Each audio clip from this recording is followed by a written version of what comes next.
हम भी उसके साथ ही चले जाएंगे वहीं, हमको भी ले जाओ, उसको नहीं छोड़ते। जैसा मैंने एक चीज देखी कि जैसे कल नरेश मीणा जी को गिरफ्तार किया, तो यहाँ पे ही नहीं पूरे राजस्थान के हर एक गांव नुक्कड़ पे रोड पे जाम लग चुका है। मैं तो ये बोलना चाहूंगा कि जिस तरीके से अगर पूरा राजस्थान एक नेता के लिए ये मतलब जाम हो चुका है, तो कुछ ना कुछ बात होगी। तो किसानों के लिए या फिर गरीबों के लिए बोलता होगा तभी तो करता होगा ना।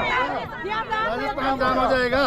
हम यही कहना चाह रहे हैं कि जो बच्चे मरे हैं कोई नरेश के थोड़ी हुआ, और उसने जो मुद्दा उठाया है, ये सारी महिलाएं जो यहाँ पे आके मांगती आश्रित मृतकों को 1 करोड़ रुपए और जो घायल हुए हैं उनको 50 लाख रुपए और न्यायिक जांच हो, इसी बात पर नरेश मीणा ने आवाज उठाई थी और उनको डिटेन कर लिया गया। क्या ये इसमें राजस्थान भारत में गरीबों की आवाज उठाना डायरेक्ट जेल होती है क्या? 1 करोड़ मिले नहीं मिले, लेकिन स्कूलों का अगर भविष्य में निर्माण नहीं हुआ, सुदृढ़ीकरण नहीं हुआ क्या नाम से, तो भविष्य में और भी दीवारें गिरेगी, हमारे बच्चे मरेंगे। मेरे बच्चे भी केंद्रीय विद्यालय पढ़ते हैं, इनके पढ़ते हैं। तो जो आज महिला बेटी है जी किस लिए, तो भविष्य में और भी मर सकते हैं। तो उसने जो मुद्दा उठाया है वो गलत नहीं है। हेलीकॉप्टर क्रैश होते हैं 1 करोड़ रुपए देते हैं, कावड़े मर जाते हैं उसमें 1 करोड़ देते हैं। जिससे बेटे मरे उससे क्या होगा, उसका क्या होगा? औलाद भी मर गई, काय तो बोलनी चाहिए। जिसको दया करवा गया था जो क्यों करी वो ये बात रखी वो पूरी होनी चाहिए। माँ बाप को न्याय मिलना चाहिए जिनके बच्चों के साथ ही हुआ है। हम सब उन मम्मियों की दर्द समझते हुए यहाँ पहुँचे हैं, और वो उनके बच्चे नहीं, हम सबके बच्चे हैं। न्याय समझती है, माँ है, उसके भी माँ है वो बच्चों के लिए। यहाँ पे सर्व समाज के लोग हैं, सभी जातियों के लोग हैं ना।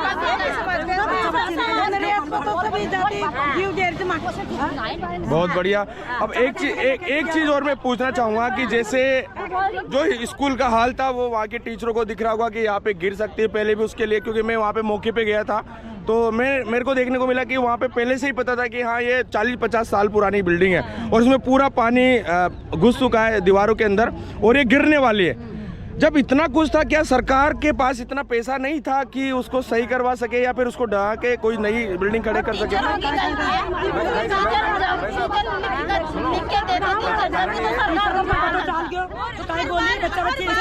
कुछ भी नहीं होगा।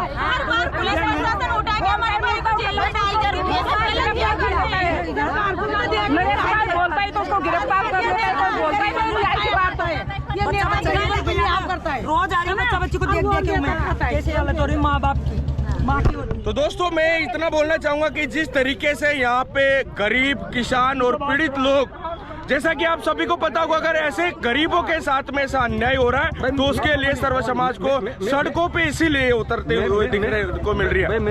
दोस्तों मैं एक चीज और बोलना चाहूंगा कि यहाँ पे जैसा कि आप सभी ने देखा होगा, जो पीपलोद झालावाड़ के उस गांव के अंदर 8 से 10 बच्चे दब के मर चुके हैं। क्या जो राजस्थान सरकार है, क्या राजस्थान सरकार के पास में उसकी मरम्मत करवाने के लिए या फिर जो शिक्षा के क्षेत्र में काम करने के लिए, स्कूलें बनवाने के लिए क्या पैसा नहीं है?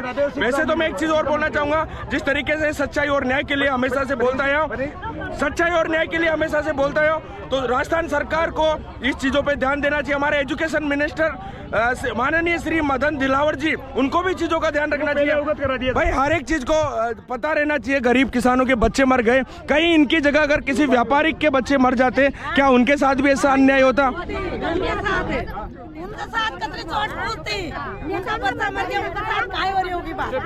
जी भाई साहब, मुझे एक चीज बताओ कि क्या ये धरना कब तक रहेगा? ये धरना जब तक रहेगा जब तक नरेश मीणा को छोड़ा नहीं जाएगा और उन बच्चों को न्याय नहीं मिलेगा, जब तक ये धरना रहेगा। वहाँ MP भी बीजेपी का है, MLA भी बीजेपी का है, और प्रिंसिपल ने शिक्षा मंत्री को अवगत करा दिया। एक तरफ तो ये महात्मा गांधी जो गवर्नमेंट, कांग्रेस गवर्नमेंट ने स्कूल खोले तो उनको बंद कराते हैं, और एक तरफ जो स्कूल उसको अवगत कराते उनने कोई एक्शन नहीं लिया, वो बच्चे दब के मिल गए, खत्म हो गए। अगर किसी व्यापारी का, बड़े अधिकारी का, या किसी नेता का या फिर किसी जनरल कास्ट का कोई बच्चा शांत हो जाता तो अभी तक CM PM सब ये रोड पे होते। गरीब के साथ कोई नहीं है, गरीब का मसीहा नरेश मीणा है। नरेश मीणा जिंदाबाद, नरेश मीणा जिंदाबाद।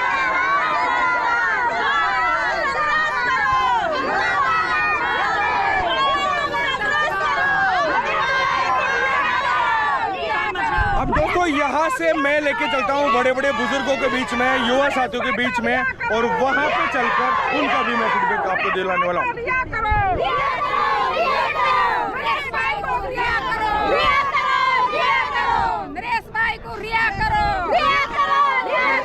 अगर रिया नहीं करे उसको, वो तो फांसी मांगता है, क्या नाम से फांसी दे दो उसको। कहाँ तक जेल में डालेंगे उसको? 8 महीने तक पहले रह क्या? 8 महीने पहले रह क्या? वो फांसी दे दो उसको, खत्म हो जाएगा, नहीं बोलेगा। और हमारे भाई को अच्छा न्याय की बात न्याय की बात थोड़ी कर रही हो, तो न्याय की कर रही हो तो जी मैं क्या थोड़ी कर रही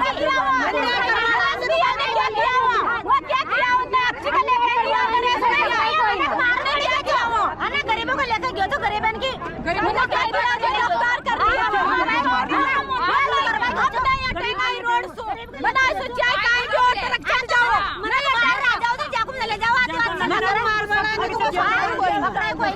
तो दोस्तों यहाँ पे ऑल ओवर चीजों का ये मकसद, ये मतलब निकल रहा है कि ये गरीब की आवाज को उठाना, गरीब की मांग को मांगना, क्या वो गुनाह है?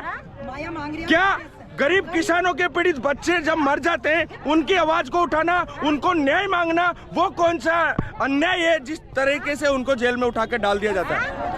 मैं इतना ही बोलना चाहूंगा कि जिस तरीके से यहाँ पे गरीबों के साथ में गलत हुआ है, या फिर जिस तरीके से लोगों के द्वारा यहाँ पे बताया जा रहा है, तो उन पे तुरंत कार्रवाई की जाए। और नरेश मीणा जी को जिस तरीके से गांव वाले, सर्व समाज के लोग, गांव वाले ही नहीं पूरे राजस्थान के हर एक क्षेत्र में जिस तरीके से धरना प्रदर्शन हो रहा है, तो उसके अकॉर्डिंग जल्दी से जल्दी नरेश मीणा जी को रिहाई मिलनी चाहिए। भाई सर्व समाज है यहाँ पे,